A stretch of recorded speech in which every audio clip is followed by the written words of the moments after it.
Hey there, Robin families and friends of the Robins. Before the Robins present their little video that they made, I wanted to thank everybody for getting us to this point. I think at the beginning of this school year, none of us would have imagined that we were going to actually be here in person and that everybody would be so healthy and safe. So thank you. Thank you for making sure that your children are staying home when they're not feeling well. Thank you for keeping up with the mask wearing and the hand washing and all the lotion that was sent in so that their hands didn't fall off. Because of you guys, we were able to learn so much new stuff. In recent weeks, we were talking about light and why light is important to us. Then we also talked about the solstice and what the solstice means. So when the Robins explain in the following video, they'll start by talking about what light is. Then they'll transition to talking about how light is changed in the solstice. So when they're in outer space, what's happening to the sunlight that's coming on the earth and how that affects us.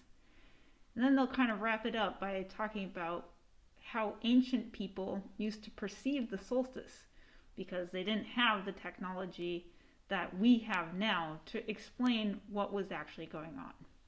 I hope you enjoy our project. I really enjoyed seeing what they did, and I'm very proud of the work that they put together. Happy solstice!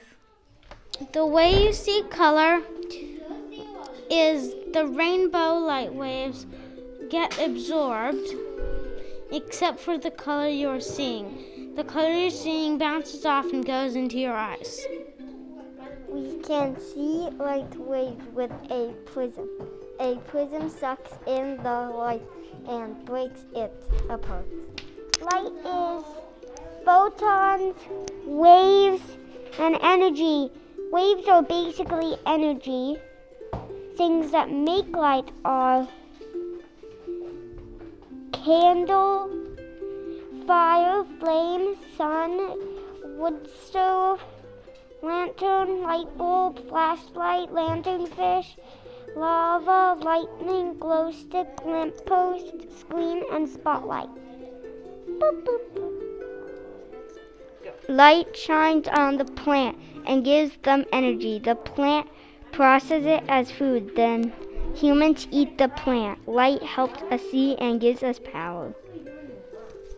The summer solstice is the longest day of the year because the earth is tilted forward. In the winter, the earth is closer to the sun than in the summer. The winter solstice is the shortest day of the year. The northern hemisphere is tilted away from the sun. The world tilts about 23 degrees away from the sun during the winter solstice. In Norway, they get a tiny bit of light. In the USA, they get a little bit more light during the winter solstice.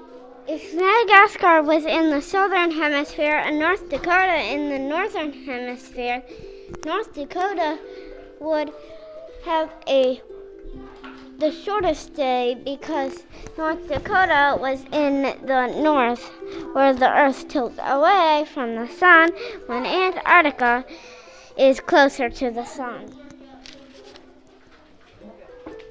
The winter solstice was a scary time for the people long ago, and they also had red fruit to represent the sun's light, like pomegranate and watermelon. They also believed in Odin.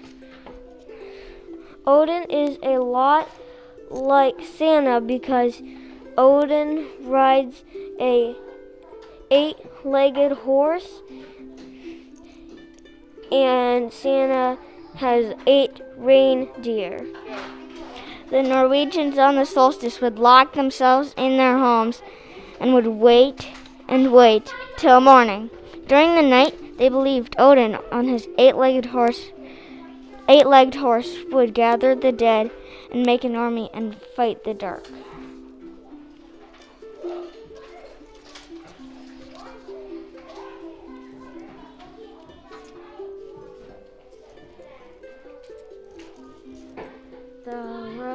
would do a lot of things to celebrate the new year. Here are some of the things they would do. They would sing and dance and do a lot of eating. On that day, the rich people would switch with the poor people, so the rich people would act like slaves, and the poor people would be treated like kings and queens. Chinese celebrate solstice by making dumplings and paper decorations to hang in their windows. They also weave wooden lanterns. They celebrate New Year on solstice, which is when the real New Year happens. To all the parents, may you be happy and have a happy new year from the Robins. Dear friends, I hope you have a great solstice and Christmas from the Robin classroom.